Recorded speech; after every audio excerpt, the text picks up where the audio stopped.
Monaco Billionaire Scandals Exposed. Monaco, it's a sun-drenched paradise smaller than Central Park, but it has more billionaires per square foot than anywhere else on Earth. This is where the world's richest come to play, and maybe more importantly, to hide. It's a land of impossible glamour, a tiny mirage on the French Riviera where you hear the growl of supercars and see billion-dollar yachts glide silently into the harbor.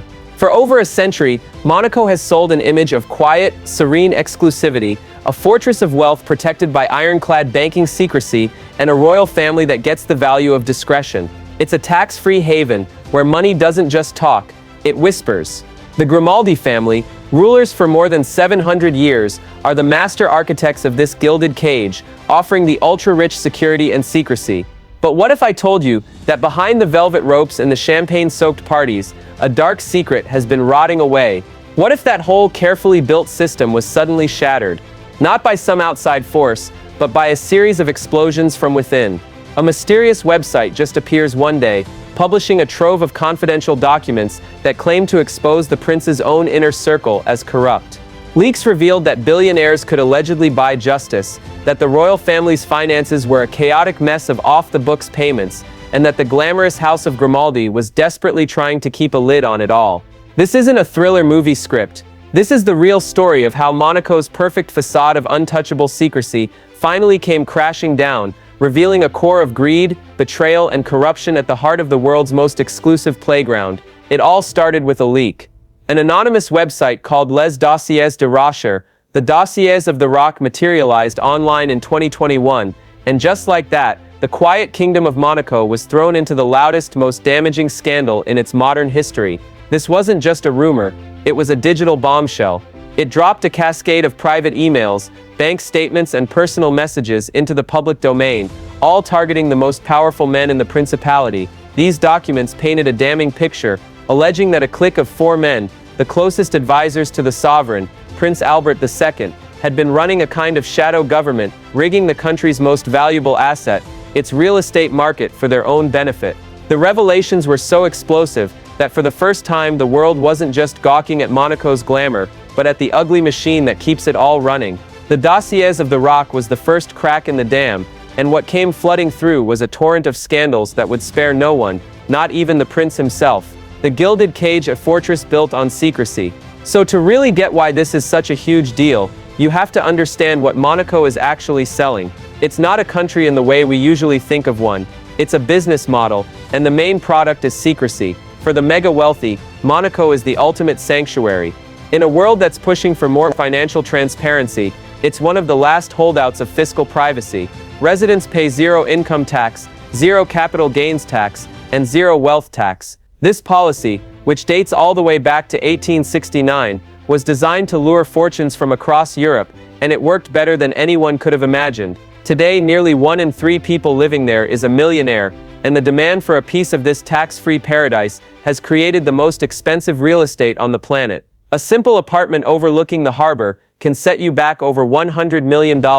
But the appeal goes way beyond just taxes. Monaco offers a level of security that's almost unbelievable. It has more police per person than any other country, and the streets are blanketed by so many surveillance cameras. It's said you can't walk a single block without being filmed. This is a place where a billionaire can literally leave their $1 million hypercar unlocked without a second thought. This promise of security, both for your body and your bank account, is the bedrock of Monaco's whole existence. It's the unspoken deal between the ruling Grimaldi family and their fabulously rich residents. Bring your money here, and we will protect it. No questions asked. The lifestyle is pure fantasy. The famous Port Hercule is a forest of masts from superyachts that are basically floating mansions. During the Formula 1 Grand Prix, the city becomes a global stage for showing off, with balconies overlooking the track renting for hundreds of thousands of dollars for a single weekend. The Casino de Monte Carlo is still a symbol of high-stakes, old-world glamour, even though Monaco's own citizens are banned from gambling there. This entire ecosystem is governed by one unwritten rule: discretion. You can display your wealth, but you never ever talk about where it came from or how it works. The fortress is built on silence, so what happens when that wall of silence is completely demolished from the inside? What happens when the guardians of the secrets are the ones at the center of the scandal? The Dossiers of the Rock, the leak that broke the kingdom. The Dossiers de Rocher was Monaco's day of reckoning, Popping up without warning, the website was methodical and absolutely brutal. It was run by an anonymous figure calling themselves Le Corbeau, the Raven, and it just started dumping private communications online. The main targets were 4 men at the very top of Monaco's power structure, a group so influential they were known as the G Squad, or the Club of Four. And these weren't some junior officials, they were the men entrusted to run the country and protect the prince. The key players were Claude Palmero, the guy who managed the Grimaldis family fortune for over 20 years, Thierry Lacoste, Prince Albert's lawyer, and a childhood friend with incredible access, Laurent Anselmy, the prince's chief of staff, basically the gatekeeper to the monarch, and Didier Lynot, the president of Monaco's Supreme Court, the highest judge in the land. The dossiers alleged this group had formed a corrupt cabal. They were accused of using their power to rig the real estate market, a sector where a single contract can be worth hundreds of millions. The leaked documents suggested they played favorites with certain developers in exchange for kickbacks, basically running a system of cronyism to decide who got rich in Monaco. For example, one allegation pointed to a massive €136 million payout from the state to a developer, a decision made by the Supreme Court, which was led by Didier Lynot himself. Another thread suggested Thierry Lacoste was collecting huge legal fees for advising on deals that his friends in high places then approved. At first, the palace just blew it off. Prince Albert condemned the leaks as a slanderous campaign meant to destabilize the state. But the documents were too specific to be ignored. The whispers in Monaco turned into a roar. The leaks exposed a power struggle, particularly with a rival property tycoon, Patrice Pasteur, who owns a huge slice of Monaco's real estate, and who many felt was being shut out by the Club of Four. Pasteur's lawyers have denied he was behind the leaks, but the feud exposed just how vicious business on the rock can be. As the pressure grew, Prince Albert had to do something. In a shocking move, he started cleaning house. Laurent Anselmy and Claude Palmero were fired in June 2023. Later, Didier Lynot, the head of the Supreme Court, was also let go. The prince talked publicly about broken trust, saying it's impossible to work together when the confidence is gone. But the cleanup was far from over. It had just kicked off an even more damaging chapter, because one of the men he fired, the quiet accountant Claude Palmero, wasn't going to go silently. He held the keys to the royal family's own financial secrets, and he was about to unleash hell. The prince, the princess,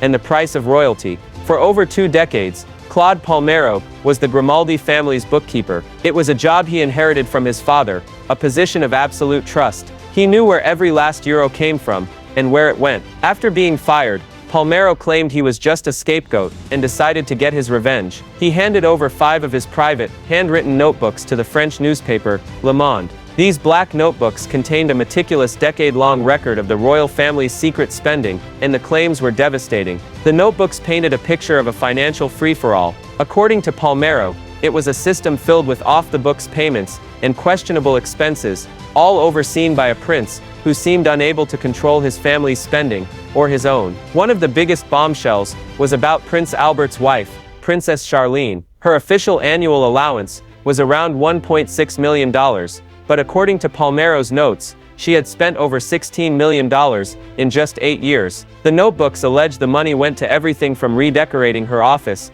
to paying her family in South Africa. Palmero also documented his concern over her alleged habit of hiring undocumented immigrants as staff, including nannies for the royal children, and paying them as little as $100 a day in cash. Prince Albert wasn't spared either. The notebooks detailed a web of secret accounts used for his personal, and often sensitive, spending. Palmero alleged there was a secret account in a French bank used to pay Prince Albert's former mistresses, and the children he had out of wedlock. There were also notes about hundreds of thousands of dollars in special funds for secret missions, which allegedly included paying police for information or recovering compromising photos. The scandal cut even deeper, exposing the structure of the Grimaldi fortune itself. Palmero's notes, and later investigations, suggested that much of the family's wealth wasn't held directly, but through a maze of shell companies in tax havens like Panama. In a shocking counter-accusation, the royal family accused Palmero of putting much of this wealth into companies under his own name, claiming he was trying to steal their assets. Palmero fired back, denying any theft, and saying he was just following long-standing procedures that the prince had approved for years. This flood of allegations has shattered the Grimaldis' carefully managed image. Prince Albert, who has tried to brand Monaco as a modern transparent financial hub, was now facing accusations of hypocrisy. His personal life was once again on full display. The unavoidable question now hangs in the air: what did the prince actually know? As an absolute monarch, the buck stops with him. The Palmero affair suggests a ruler who was either complicit in financial chaos or shockingly out of his depth. The scandal has now devolved into a messy legal battle, with lawsuits and countersuits flying. Palmero is suing for wrongful dismissal, while the royal family accuses him of breach of trust and theft. The billionaire versus the system, the Rybolovlev affair. While the palace was imploding, another scandal that had been brewing for years showed just how deep the problems in Monaco went. It was a saga that seemed to prove the rot wasn't just in the palace. It had allegedly infected the entire justice system. This was the Bouvier affair, a bitter feud between two titans of the financial world that would end up exposing just how much influence a billionaire could have. The players: Dmitry Rybolovlev, a Russian oligarch who owns the AS Monaco football club, and Yves Bouvier, a Swiss art dealer known for creating ultra-secretive freeports, where the rich store their valuables away from tax authorities. Between 2003 and 2014, Rybolovlev hired Bouvier to help him build a world-class art collection. But the relationship blew up in 2015, when Rybolovlev accused Bouvier of systematically overcharging him by more than $1 billion on 38 artworks. Bouvier insisted he was a seller, not an agent, and was free to set his own prices. What should have been a business dispute turned into a global legal war, but the most dramatic part happened in Monaco. In 2015, Rybolovlev filed a criminal complaint there. Soon after, Yves Bouvier was lured to a meeting in Monaco and was promptly arrested. This is where a billionaire's spat became a state scandal. The investigation that followed, nicknamed Monacogate, uncovered a trove of text messages from the phone of Rybolovlev's lawyer. These messages revealed a disturbingly close relationship between Rybolovlev's legal team and top officials in Monaco's justice system. The texts appeared to show them coordinating Bouvier's arrest and discussing legal strategy. The implication was shocking. A resident billionaire had allegedly used his influence to hijack the state's justice system for his own private fight. The fallout was a disaster for Monaco's reputation. The head of judicial services and several top police officials had to resign. The case against Bouvier in Monaco eventually collapsed, thrown out by the courts because of the major irregularities in the investigation. While Rybolovlev and Bouvier reportedly reached a confidential settlement in late 2023, the damage was done. More recently, in early 2025, Monaco's courts formally dismissed all criminal proceedings against Rybolovlev related to the Monacogate probe, citing privacy violations and how the text messages were obtained from his lawyer's phone in the first place. The Rybolovlev affair ripped the curtain back on the potential dangers of Monaco's business model. It showed the world that in a tiny state so dependent on the wealth of a few hundred billionaires, the line between public interest and private power can get dangerously blurry. The scandal wasn't just about expensive art. It was about the integrity of an entire nation's legal system. It raised the terrifying question of whether, in Monaco, justice was for sale. It seems that in Monaco, even a billionaire can get played by the system. The sheer scale of these scandals is staggering, touching everything from the royal family's checkbook to the courts themselves. So it begs the question, which scandal shocks you more? The alleged corruption inside the palace, or the idea that justice itself could be bought? Let me know what you think down in the comments. And if you want more deep dives into the secrets of the super rich, make sure you subscribe and hit that notification bell so you never miss an exposé. The facade cracks, but does it break? The 1-2-3 punch of the dossiers du Rocher leak, Palmero's black notebooks, and the Rybolovlev affair has done more damage to Monaco's reputation than anything in recent memory. For decades, the country ran on a sacred promise of silence and discretion. That promise is now broken. The secrets are out. The world has gotten a look behind the curtain of this gilded cage, and the picture isn't pretty. We've seen claims of a royal family buried in financial chaos and secret payoffs. We've seen an inner circle of powerful men accused of running the state like their own personal piggy bank. And we've seen how a massive concentration of wealth can allegedly bend the very institutions of justice. In response, Prince Albert is trying to project an image of a leader taking charge, cleaning house, and talking about broken trust. His top aides are gone, and new anti-corruption authorities have been set up. But has anything really changed? Prince Albert II is an absolute monarch. He can't be voted out. While some people might take the fall, the system he sits on top of is still in place. The things that make Monaco so attractive to the global elite, the zero tax policy, the intense security, the culture of privacy, haven't been dismantled. The very things that created the environment for these scandals are the same things that prop up the entire economy. The polished facade of Monaco is now covered in cracks. Its reputation as a stable haven for the wealthy has been shaken. International bodies are scrutinizing the country's anti-corruption measures more closely than ever. The scandals have revealed that in this invisible kingdom, the whispers of money can turn into very loud, very public, and very ugly shouts. The big question is whether all this exposure will lead to real, lasting reform, or if this was just a brief, chaotic peek behind the velvet curtain before it's drawn closed once again. With all the secrets, money, and power still safely inside,